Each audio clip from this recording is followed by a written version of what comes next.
How many health cover-ups do we need to have with Republicans in government before we say it's too many? We got Donald Trump, we got Mitch McConnell, we got Tom Keene, and we have another. Yes, and it is shutting down Congress. Mike Johnson has been able to do nothing in the House, and this latest news is partially why. I want to get into it all. I want to talk about Mitch McConnell, Donald Trump, and of course, this latest story, this latest hospitalization, this latest cover-up, but I want to do it in the context of something that Rachel Maddow reported on earlier this week, and that is Donald Trump stealing your medical and hospital records. I think this is very important to just the blatant hypocrisy of what is going on. I'd also like you to know about it. It's where I want to start before we get to this latest hospitalization, this latest Republican gone, and how it's affecting the entirety of Congress. This is a pair of sandals for kids. It was sold at Target. And you see how they have those little stitched on pearls there around the buckle on the sandal? Turns out those are a major choking hazard for little kids. And so Target recalled those sandals. They recalled those shoes. How about this chest of drawers sold on Amazon? This was also recalled because if not used as directed, this can tip over and crush you. So that got recalled as a product. Both of those things, and tons of others, have been flagged by the Consumer Product Safety Commission, which is an independent government agency. Their whole job is to warn the American people about everyday household items that potentially can cause you harm. Earlier this month, the Consumer Product Safety Commission announced that they were going to modernize the way they track injuries from dangerous products out there on the market. And on its face, that of course sounds uncontroversial. Until you remember, wait a minute, this is the Trump administration, so where's the catch? And then you decide to try to learn more about how they're actually going to do this modernization. And then what you find is this. Here's the headline at the Kaiser Family Foundation. Quote, Trump administration demands hospitals share emergency room records. According to KFF, this is the way the Trump administration plans to modernize the Consumer Product Safety Commission. It's by, quote, demanding that some of the nation's biggest health systems turn over detailed, personally identifiable medical records of all patients who seek help at their emergency rooms. Wait, detailed and personally identifiable medical records? Yes, it includes unredacted full names, addresses, diagnoses, and other personal details. Quote, the agency's goal is to obtain millions of Americans' medical records from emergency room visits for most injuries, from a broken bone to a childhood vaccine reaction. According to documents and emails obtained by KFF Health News. I'm sorry, but your kid falls out of a tree and breaks their wrist. Is the Trump administration going to recall the tree? Is that really why you need this information? Are they worried that the polio vaccine is somehow a choking hazard now? What is the part of the Trump administration that tracks consumer products? What do they need with millions of unredacted emergency room medical records? Anytime anybody goes to the emergency room anywhere in America, they want to know your name, your diagnosis, your medical information's full unredacted records. Do you feel comfortable handing over your full unredacted medical records to any White House? Let alone this one? It's a little hard to believe that this is going to stand, but they are trying it. Watch this space. This is just wild, and it's why I talk about data security and data privacy and who is and isn't spying on all of us all the time, because this is very important information in an era in which we are seeing flock cameras pop up everywhere and they should all be destroyed, in an era in which Elon Musk was stealing all of our social security numbers, where Palantir monitors everything we do with, ICE sweeps through neighborhoods in which they're stealing your text messages. Like, the fact that they want more of our data, well, we can't have access to the files. That was a law, by the way. They had to give us access to the files, is just a disgusting level of hypocrisy, when there is also health privacy hypocrisy in our government, right?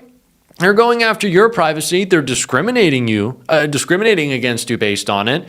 And on top of that, they are not letting us know anything. And it's happening with another Republican.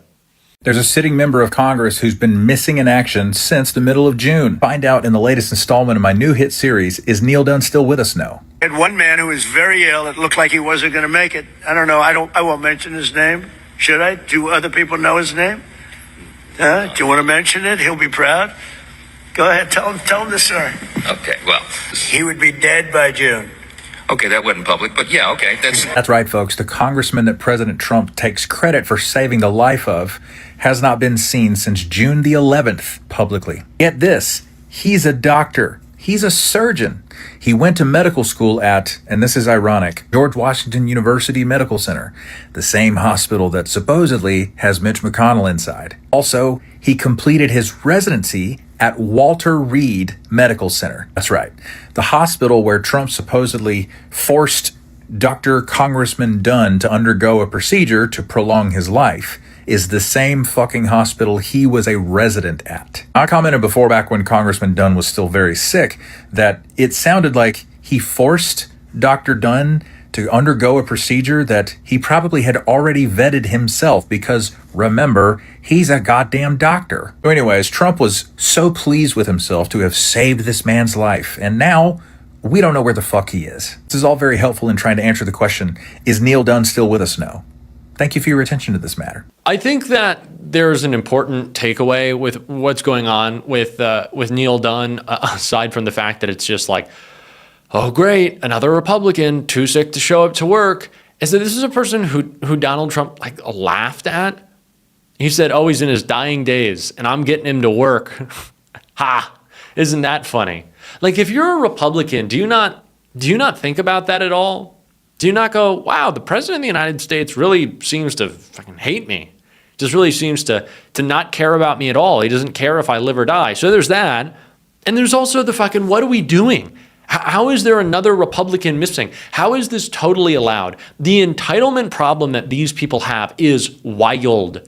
You do not have to be a member of Congress. And also, if you're retiring, you really don't have to be a member of Congress, but it is all to preserve a majority in the House, to protect pedos, to commit war crimes, and to let giant corporations do whatever they want. They're just a bulwark against accountability at this point. Like, Republicans don't do anything. They just serve the purpose of standing in the way of action to hold criminals and giant corporations accountable. Like, that's it. That's all they do. They just block. Like, of course, conservatives have always done that.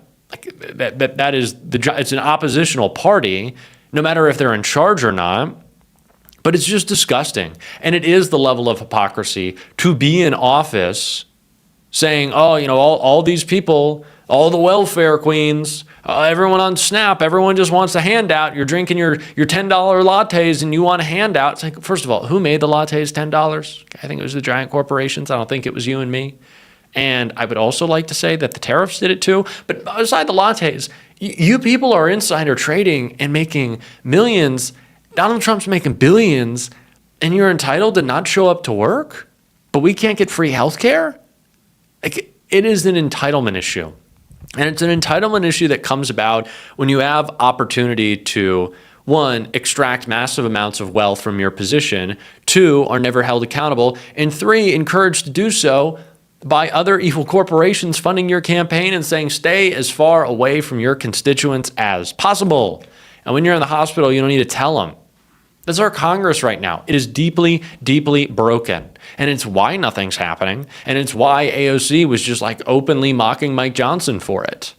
So just a real quick question. What do you make of, the possibility of leaving early yet again from the House of Representatives cutting? I mean, without a war we're here to do a job. Right. We're here to do a job. There are so many different instances where people clock in and they're expected to show up on time and they're expected to leave their job on time. And if you are leaving your job early, you need to be accountable to that and tell people why. And these folks just don't want to work. And it's really shameful. Mike Johnson deserves to be mocked for not being able to run his Congress. Republicans deserve to be mocked for barely ever working in this majority. They just don't want to work. They don't like their jobs. It is important to always recognize that Donald Trump, that Mike Johnson, John Thune, really just any Republican, this is broadly, It is so important for conservatives to try to convince you that government doesn't work, that it can't, that they go in and break it to be like, ugh, this government thing.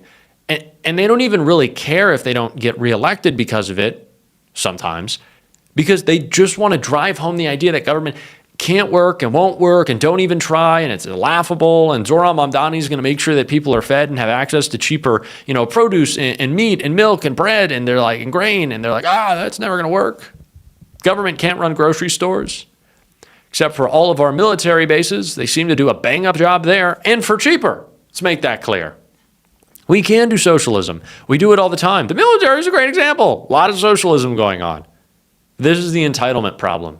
This is the hypocrisy problem. And it's why we need to continue to make an example of Mitch McConnell. And it is why I am driven crazy when Andy Bashir says stuff like this. Those two pictures his office released with Senator McConnell in them, do you think that those are an accurate portrayal of his condition right now? I don't know, and it's stoked even more speculation that's out there. Only putting out two statements, not doing any interviews, not calling in when supposedly you're talking to people. Those are the types of signs that people see and become increasingly concerned. We don't have any timetable for when he might get back. And so it's not like we are asking a lot. We're asking the bare minimum. And if he won't do it, it is up to John Thune and the majority in the Senate to make him do it. I think that the Senate Majority Leader has a responsibility to ensure that all of the members have the capacity to serve. Now, some people online are saying, why don't I go and try to storm the hospital? I'm in Kentucky. John Thune's in Washington, D.C. This is somebody he talks to on a regular basis. In the very least, he can give us a report on what he's heard. Or, Caitlin, to be fair, Scott Jennings works for CNN. He can, on air, dial him up, put him on speakerphone, and we can put all this speculation to rest. Yeah, well, obviously, Scott has declined to do so, but relayed what he says he heard from Senator McConnell. Andy, if you don't know about Mitch, and you think that Mitch and the fam and the people on his staff are misrepresenting his medical condition, and they're not telling us enough, and they don't think they have to, don't you think that that's kind of an encapsulation with everything wrong with our government? And shouldn't you try to make an example out of that, at least to say we have turned over a new leaf, it's a new era of the Democratic Party, we're going to go after the people who do that? And it's also the right thing to do.